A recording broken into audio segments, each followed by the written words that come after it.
should we talk about St Helens and Warrington as a kind of, they're mixed together because they played each other on the telly. At times I thought, am I watching the Sam Burgess show? Because I thought it was Sam Burgess show featuring some rugby league, which was nice of Sky to show in between clips of the eponymous coach saying, I love you, mate, and stuff. Now, I'm not saying it was of the levels of Ashton Sims, who pretty much destroyed the theory of miking up a player when he was in that Challenge Cup game on the BBC and completely played up to it. And now no one can do that. But I think if you mic up a coach and they know they're mic'd up, I don't think they're as natural with what they will say as if they weren't. There's that great documentary from, I think it's the late 80s or early 90s, where David Ellery, the football referee, he's mic'd up and none of the players know, including future RFL president Tony Adams. And his teammates are all effing and jeffing at the referee in a way that they wouldn't have done had they known. I'm not saying Sam Burgess wouldn't have reacted the way he did to events on the field, but I don't think it's natural. It's great for... Unlike Liam Horn. I didn't see it, so what's he done? You didn't see it? Oh, he was interviewed live on Sky so after the Castleford game and swore that Mr Wilson, who used to be of this parish, had to interject to apologise. Yeah, but hang on, when Will Price does it, it's the greatest thing that's ever happened. So we can't have double standards just to see someone from abroad swearing on the telly. The Sam Burgess stuff, the Wigan stuff the week before, and this was a different version of that. I think it's great for social media. It's great to put. Here's a clip on TikTok of Sam Burgess saying this. That is important, as perhaps as shallow or can't think of the right word, but those sort of things are important. It works as a clip on TikTok, Sky Sports News whatever. between. Well, look, there's a duck turned up at the golf, and here's Sam Burgess saying, "Oh, love you, mate," to a bloke who's been sent to the sin bin. Because people have heard of Sam Burgess.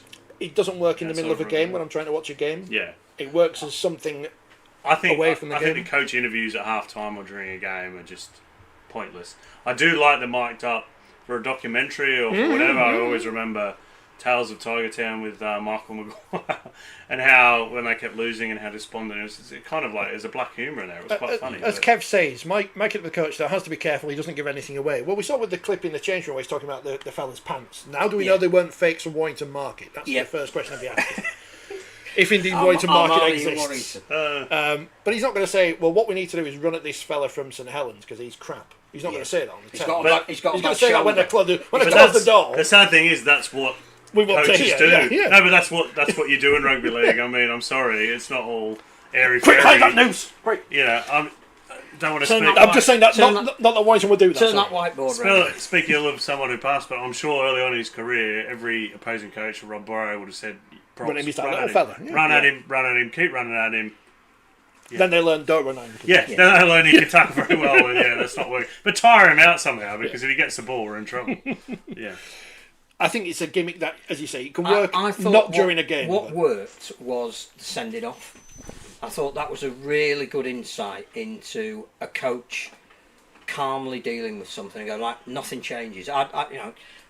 If that clip of Sam Burgess had been him being incandescent with rage that his player had been sent off and he didn't agree with the decision, probably would have made better television. But for insight into the psyche of Sam Burgess and the calmness that he's brought to his team, which they're showing on the field, to just say after 20 minutes nothing changes, I thought that was quite insightful. Speaking of the decision, I don't know why there was so much hullabaloo about it, because Chris Kendall calmly explained on the telly, you hit him high, there's no mitigation, you're off. And he's got 2 games. And so I don't know why there was such a fuss about the decision. And well, Warrington didn't query it. No, but everyone just wants to get on referees. And I know there's, on the Sky Sports podcast, they've interviewed Chris Kendall this week, and they asked him about doing post-match interviews. And how pointless would that be? Because they can't tell us anything. As much as I've been having an existential crisis recently, and I've realised that sports media is a bizarre thing when you think about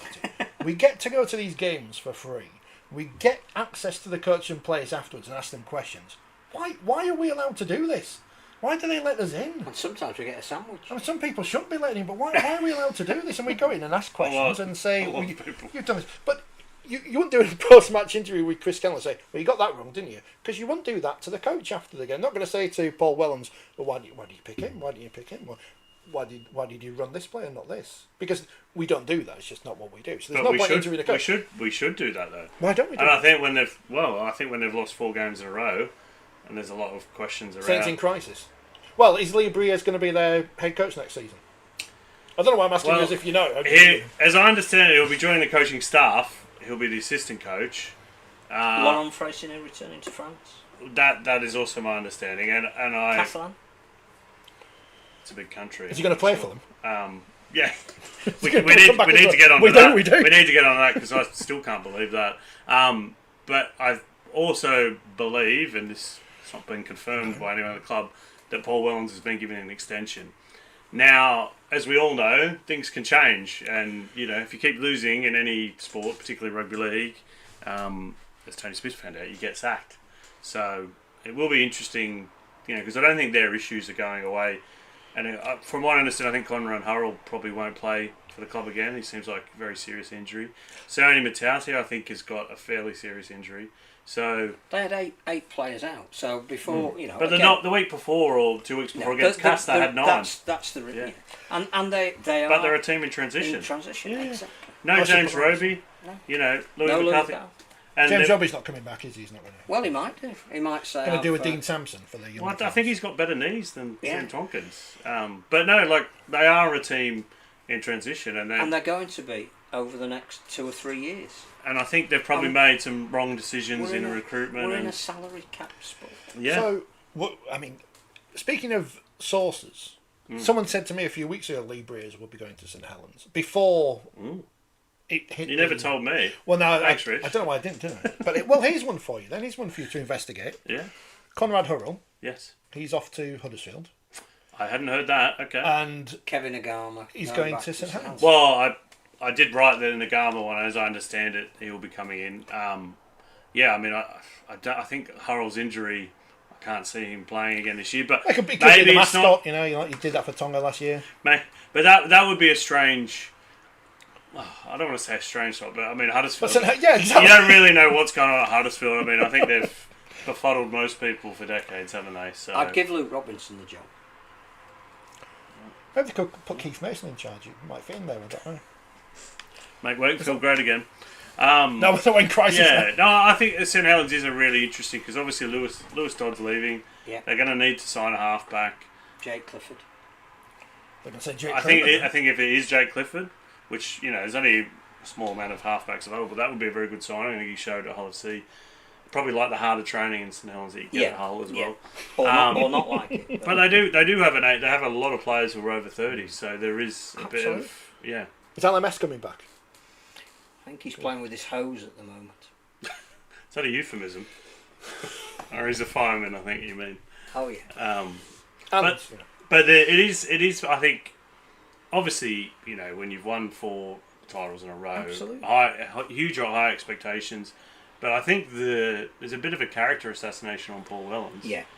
And he is still a young coach, and regardless, if he can't turn the club around, he's human. But what he's done for the club on the field, I think he deserves a lot of respect. There's no one who's hurting probably more at this point who's a St Helens But also, person even if you bring a different coach in, you're still working with the resource that you've got, or the lack of Brad resource. Arthur's doing well at Leeds, isn't he? Yeah, I've read all the articles. He's changed Leeds completely. Shall we after sack one Rowan game. Smith again? Can we sack him again? I think there's this thought that some coaches are miracle workers. But you can only work with the players that are fit. Yeah. So, Paul Wellens has half of his team not fit. It's going to impact on the way his team can be effective. I think the trouble with talking about that too much is we haven't praised Warrington enough. Well, that's what I was just going to go on to that because Kevin, he's waiting for us to praise Warrington. So the first is it their year? Is it their year? Man. The only, Sorry, Kevin. The only test they've had so far that would give us a litmus paper of whether it's going to be their year was the Challenge Cup final. No foul. And they need to do some work for the level they were at in that game if they're going to win a semi-final and then a grand final. It doesn't mean they couldn't beat Wigan in a grand final. And they could win, but don't ask that question at the moment. What you can say is, last year they made a great start and fell apart. This year they're showing no signs of falling apart. Yeah. There is a different mentality. There's a better quality of player. There's a structure and system that they're playing under that is making them very hard to beat, even if they lose a player. And I think their performance in the first half against St Helens was absolutely superb. Get well soon, Steph Ratchford. I think had his face pretty much destroyed. Game's gone soft, Rich. I think you were here last year, and it will have been about a year ago when Sam Burgess was announced as the future coach of Warrington, and we questioned that decision, which is our right to do, and we might be wrong. But they are second in the table. We didn't say it was never going to be. No, we just questioned the We just process. said he hasn't got the experience, but I do think we need to pay credit to Martin Gleeson. He's got the people around. He's got the right people around him, hasn't he? I don't think there's any doubt Sam Burgess is doing a great. I was one of those people who question it, and Rodstead keeps reminding me. Don't know why he's so obsessed just with say me, but hashtag hey, stick to darts. Just say that. That's all you have to do. probably say something else, Rich. But I would never do that. But he's doing a fantastic job, and more power to him. I think we can all admit we get things wrong. Well, had him, the only good thing about him being mic'd up was that he maintains that level of calm, and I still think that sides are a reflection of their coach's demeanour in some ways, and that when you're put under pressure, if you've got a coach that's going to rant and rave and run up and down the touchline, the likelihood is your team is going to, when it's put under pressure, it's not going to play in the way that is going to win them the game. Sam clearly not only has the confidence of his players, and some of the things he says, like "I love you" when a player gets simmered. I think that's really important for the player. But the calmness that he shows all the way through that game is indicative of the way his team is playing. That was the perfect sin binning from Matty Nicholson, was he? Because he did exactly what you need to do in that situation to stop a team scoring. Yeah. So that was a perfect. And then he goes out piece and of scores the winning try and goes to Canberra because his coach has invested in him. The fact that I didn't, I know that you had to do what you had to do. I still love you, which I took to mean not, I took to mean I still love the things that you're doing for the team. And he goes out and repays in the knowledge that he's not even going to be there next year. That's in the Wayne Bennett / Jack Gibson, Absolutely. Matty Pete kind of model of that fathering, mentoring, and that's how you build connection. You show affection. It's not do this or I'll yell at you. It's, you care. Yes, you care. That's the thing. Yeah. That's what I was like as a coach. We drew one game out of 14, I think it was, that season. That was a great success. Is there anything else to say positively about Warrington before we move on from them? Because apart from Kevin's concern that their attendances are down, he said this hours ago, they're down 11% or something. Should we be concerned at that? Because they're playing good rugby there, second in the table. Or is it the fault that all the games on telly and they're all played at weird times? No, I think the fault is loot fixtures. Because again, brilliant result by Warrington at St Helens. And as Sky always do, they put, and these are the remaining fixtures, and then you realise they've got to play each other again before the end of the season, and you think, so if St Helens win that game, this one actually means less. I think it might be an issue with Warrington's historic underachievement. I'm sure that as the season gets towards the last few rounds, if they're in contention for finishing second, there'll be sellouts. Yeah. But our fixture list is inhibiting selling the sport at its best. If Wigan and Warrington and indeed England have not got a range of American football style jerseys on sale by the time we get to Vegas, then they're missing a trick, because I'm trying to think of which American football teams wear the same colours as Wigan and Warrington. Warrington would be the Rams, kind of blue and yellowy colours. Saffron, and Wigan, red and white. Can't be the 49ers, that's Leeds United. Kansas City Chiefs, they're red and white. They're good. So it's get some shirts sent out, because to them clubs, and I don't know, I'm just rambling.